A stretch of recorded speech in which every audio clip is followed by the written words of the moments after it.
àwọn ìròyìn tó lágbára ni mo mú wá fún yín lónìí, nítorí náà gbìyànjú kí ẹ wò ó dé òpin láti ìbẹ̀rẹ̀ títí dé òpin. Lẹ́yìn tí Iran ti bà gbogbo òsùn ìyẹn rẹ́dà tí Amẹ́ríkà fi sí gbogbo ìlà oòrùn jẹ́ tán, láàrin ọjọ́ mẹ́ta péré òjò ńláńlá rọ̀. Òjò náà rọ̀ débi pé gbogbo àgọ́ omi ìyẹn dam tí ó wà ní ìlú Iran ni ó kún fọ́fọ́ fún omi. Tí Ọlọ́run bá ń ṣe oore fún ẹ̀dá nígbà míì, àwọn ènìyàn á rò pé aburú ni, kódà ẹ̀dá tí ó ń ṣe oore fún gan lè rò pé aburú ni. Ẹ wo àti ọdún tí òjò ti rọ̀, tí ọ̀dá omi àti ọ̀gbẹ ilẹ̀ ti wà ní ìlú Iran. Ìbéèrè kan ṣoṣo tí gbogbo onítùpalẹ̀ àti àgbáyé ń béèrè nísìnyí wípé àbí ṣé ó ṣeé ṣe kó jẹ́ wípé àwọn òsùn ìyẹn radars tí Amẹ́ríkà tí ó kó sí gbogbo ìlà oòrùn ìyẹn Middle East ní kò jẹ́ kí òjò rọ̀ láti ìgbà yìí wá ni, tó fi wá jẹ́ pé nígbà tí Iran bẹ̀rẹ̀ sí ní bà gbogbo àwọn radars yìí jẹ́ ni òjò bẹ̀rẹ̀ sí ní rọ̀ ni? Àbí eléyìí ó kàn jẹ́ ìkọlù àsìkò lásán èyí tí wọ́n pè ní coincidence?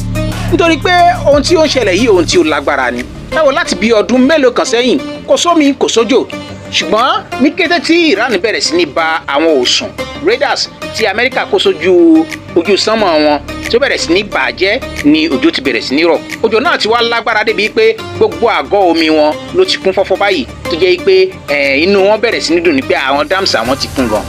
Ẹ̀yin náà ẹ wo eléyìí, ẹ rí i pé yìnyín gan ń jábọ́ ní ojú ọ̀run sí orí ilẹ̀ àwọn Iran. Àwọn ìṣẹ̀lẹ̀ yìí kì í ṣe ìṣẹ̀lẹ̀ lásán, àwọn ìṣẹ̀lẹ̀ tó lápẹẹrẹ ni, àwọn ìṣẹ̀lẹ̀ tí ó ń fi títóbi Ọlọ́run ọba àlekèọlá tó ń fi rinlẹ̀ pé tí Ọlọ́run bá ṣetán láti ṣòrí fún ẹ̀dá wẹ́rẹ́ ni. Lẹ́nu wẹ́rẹ́ yìí, àwọn jagunjagun Iran ti lé àwọn ọmọ ogun orí omi Amẹ́ríkà kúrò ní gbogbo agbègbè ìlà oòrùn ìyẹn Middle East. Wọ́n ti lé wọn kúrò. Eléyìí ṣẹlẹ̀ lẹ́yìn tí Amẹ́ríkà gba ọkọ̀ ojú omi akérò Iran. Iran ò ṣe méní kò ṣe méjì, kò dúró de ẹjẹ́ a máa fi ẹjọ́ wéjọ́ àbí nǹkan.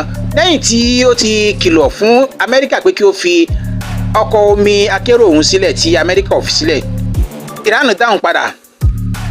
Ẹ wo bí ó ṣe dáhùn padà nínú fọ́nrán ìsàlẹ̀ yìí.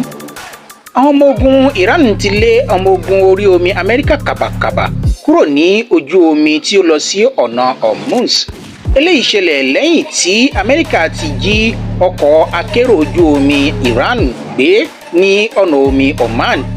Lẹ́yìn tí Iran ti fi ẹjọ́ Amẹ́ríkà sùn àgbáyé, Iran dáhùn lẹ́sẹ̀kẹsẹ̀ padà tí wọ́n sì lé àwọn ọmọ ogun Amẹ́ríkà kúrò ní gbogbo agbègbè ìlà oòrùn ìyẹn Middle East. Eléyìí jẹ́ ohun tí ó yani